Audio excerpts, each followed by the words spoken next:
Okay, our next action, the last action of today, it's a true eye-opener. It's a real insight into the challenges faced by US prosecutors when they're trying to bring traffickers to justice.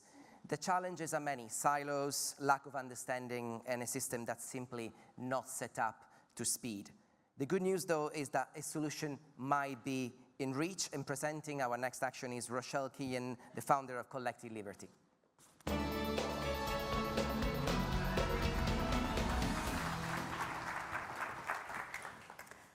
When I was a prosecutor in Philadelphia, I worked on the city's very first human trafficking cases. What that meant was I had to figure everything out as I went along, and let me tell you, it was not easy.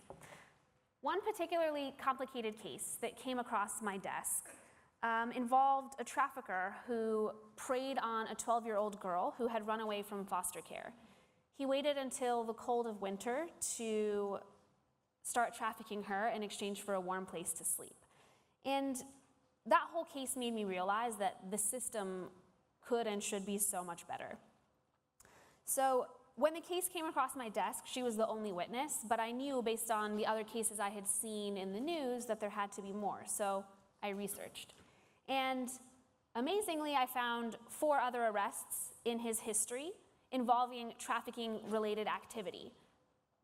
So while that was exciting, it was also stressful because none of those cases were in the city of Philadelphia. So I didn't know the officers who worked on them, the prosecutors who worked on them, the court systems that they went through. We didn't have any specific contacts. So it meant a ton more work for me. I had no contacts, so I was getting transferred back and forth from department to department, sometimes taking weeks, even months, to find the right contact to tell me about that case, to share information about that case. So I was calling these police departments, prosecutors' offices, courthouses, asking for contact information. And when I finally got access to the right person and the right case file, it was so exciting, but also a little overwhelming, because then it meant I had to start that process all over again, calling people based on the other leads, especially because I wanted to find the victims in those cases so that they knew I was prosecuting their trafficker, so that they had that awareness and could opt in to participate if they wanted to. So that whole process for these trafficking cases often had me at my desk at 8 p.m. on Friday nights eating popcorn for dinner and saying, there has to be a better way. It was worth it in that case. We found 4 additional victims. They all wanted to cooperate in the case, and it led to at least 48 years of prison for the trafficker. But I was right, there is a better way, which is the action. So when I was sitting in my office in Philadelphia, struggling with that case, I wasn't the only one, and I'm not special. That is an experience felt across the nation for traffickers and law enforcement, legislators, everyone working at that official capacity, trying to do something about ending trafficking. Throughout my 8 years in the anti-trafficking field, I've traveled the nation, meeting people working on the front lines, law enforcement and prosecutors, also service providers and direct first responders. And many of them are prosecutors sitting in those same shoes that I was in when I was doing those cases. There's also law enforcement that find connections of their cases to other cities, but aren't sure what those cities are doing, if anything, to combat trafficking, let alone who they should contact. So basically, it's like right now, we're using the yellow pages to find people and places, while the traffickers blaze ahead of us. They're heavily organized, interconnected, and technologically savvy. As Val Ritchie said earlier today, we're fighting a forest fire with a garden hose, and we're just playing catch up. So there's a hunger in the field to remedy this. I've trained police officers and provided support to help entire departments shift their internal practices and their approach, not only to adopt national best practices, but also to connect with one another and help elevate each other's adoption of those best practices. We are doing this work with over 100 different jurisdictions across the United States, and dedicated anti-trafficking actors from across the nation, like New York, San Francisco, and Los Angeles, but also smaller but still very scrappy jurisdictions like Waco, Texas, have committed to continuing this work. But imagine what we could do if we could really scale this kind of collaboration. What we could do with, instead of flipping through the yellow pages and calling dozens of people before finding the right contact weeks or months later, we could build a nationwide system easily connecting everyone.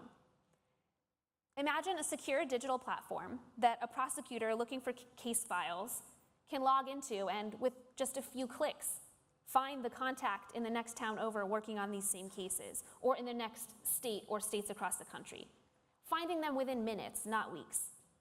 Imagine a one-stop shop where a police officer planning a victim-centered investigation can find the NGO that has the exact services that the victims in his case will need, the right language skills, social services, legal support. A place where the people who care most about ending human trafficking and have that direct contact and power, working on the ground every day, can learn from each other, sharing best practices to take all of us to a higher place. The digital platform, the current title right now we're calling it is Forging Freedom.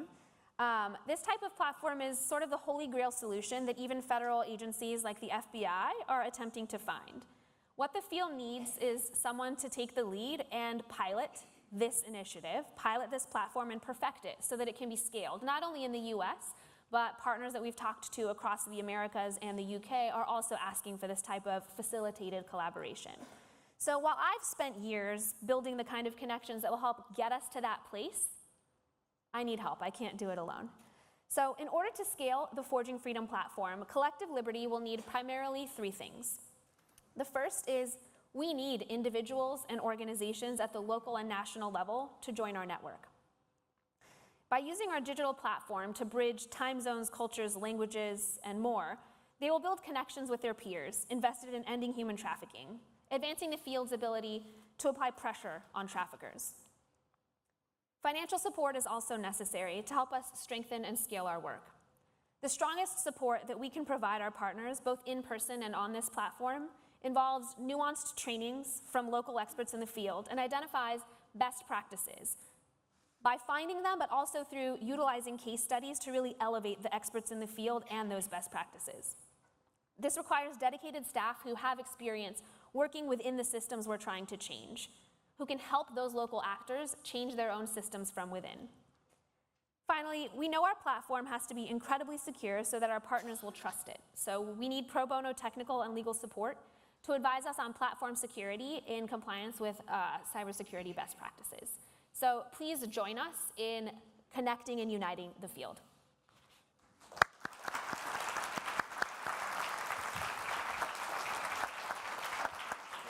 Thank you. So you describe a very broken system, a system where you need to overcome unnecessary obstacles. And I think what's important to stress before we open it up to the room, that you are already connecting all these people. You're already at the center of this microcosm, micro-universe that you actually, you want to propel even further. This platform, safety, will be essential. Who will host it? How will it work? So for now, right now, the platform is my cell phone. So I would say that to start, I would host it and hopefully move off of my cell phone onto a more secure, robust platform. And once we have worked with over 100 jurisdictions across the country and a few outside of the United States. So we would pilot that, refine it. We're hoping to build it based on the feedback and collaboration with the field. And once it's perfected, hopefully it gets systematized, adopted by governments, and we don't have to host it anymore. Okay, awesome. So let's run through the support you need. Organizations to join, obviously, is essential. Financial support to scale your work, and pro bono legal and tech support. So lawyers, you heard that we need to ensure data protection here is it's paramount, is essential. Who can support with data protection work? Let's go to Julia. Hi, I'm Claire Connellan. I'm a partner at White & Case, a global law firm and one of the sponsors of Trust. As leader of the firm's business and human rights practice and a pro bono leader, I can see great value in a project like this that allows you to connect anti-trafficking actors and share resources across jurisdictions. So with White & Case cybersecurity expertise and our pro bono experience in anti-trafficking, we would like to offer you our pro bono legal support for the digital platform and cybersecurity best practices. Fantastic. Thank you. Thank you, Claire. Thank you, Claire. And thank you, White & Case. So back to the first ask, expand the network. I feel we need other organizations able to connect you with bigger networks. Let's go to Catherine over there. Hi, I'm Luke DePaul, co-founder and director of the Arise Foundation. which exists to strengthen anti-slavery networks in countries of origin, principally through civil society figures whose work is often neglected and chronically underfunded. We are also happy to be event sponsors for Trust this year.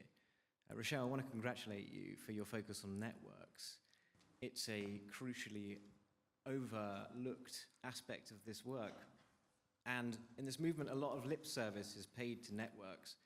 But I've lost count of the number of times that opportunities for collaboration have failed because NGOs have been unwilling to risk losing out when it comes to the crunch. Authentic collaboration means sacrifice. And one of the groups that we work with is a huge international group of religious sisters in more than 80 countries who exemplify this sense of sacrifice. I'm delighted to say to Rochelle that I've already begun exploring conversations with these networks. One of those networks, Renata, is in 30 countries in the European region, and we had a very good call with the president of that network. And I, on Arise's part, can offer you all of the possibility of our thousands of frontline activists around the world in countries of origin to try and plug in what you're doing to what they're doing, to increase their power, to amplify their voices, and to help them in their partnerships in law enforcement. Thank you. Thank you. Wow, that sounds brilliant. A network of networks. Let's go for some other support to Sarah over there. Hi, Val Ritchie with the OSCE. Thanks, Rochelle, for your presentation. Mic is on, just put it closer to your mouth. Okay. Thank you. So I can certainly sympathize with all of the challenges that you expressed. I've experienced every single one of those things, including APM and the popcorn. So I'm very sympathetic to that. What I can also say is that within the last few months at the OSCE, we have been discussing those same challenges as they exist across our region, particularly the need to establish networks of practitioners, whether it be prosecutors, law enforcement, NGOs, et cetera, because the nature of trafficking in the region, particularly in Europe and Central Asia, is one that crosses borders, and immediately you start running into cultural and language and practitioner challenges there. So what we would like to do is to engage with you on that very topic of how do we bring those networks to an international level, and we think that you have a lot of promise, and we'd love to talk with you further about what that looks like in the OSCE. Thank you very much. Thank you. Thank you.